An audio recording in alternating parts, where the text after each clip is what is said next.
Hey everyone, welcome back to the channel. In today's video, we're going to show you how to hide the sidebar from your Blocksy website. Okay, so we have our example site here, our example page, and you can see that we have a sample sidebar here enabled.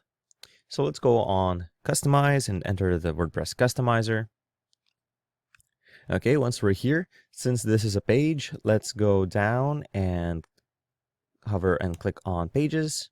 And you can see with our page structure here, we have right sidebar, we have left sidebar, we have narrow width, and we also have normal width.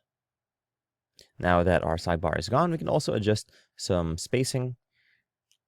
And if we want to make our content area boxed or unboxed, or wide or unboxed. So once we're happy with that, let's click on Publish.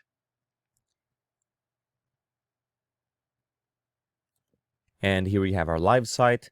Let's click on Refresh. And our sidebar is hidden. There you have it, folks. If you found this video helpful, please leave a like, comment, and subscribe to our channel, as it really helps us out with the YouTube algorithm. Show this kind of video to other nerds like us. Thanks for watching, and we'll see you on the next one.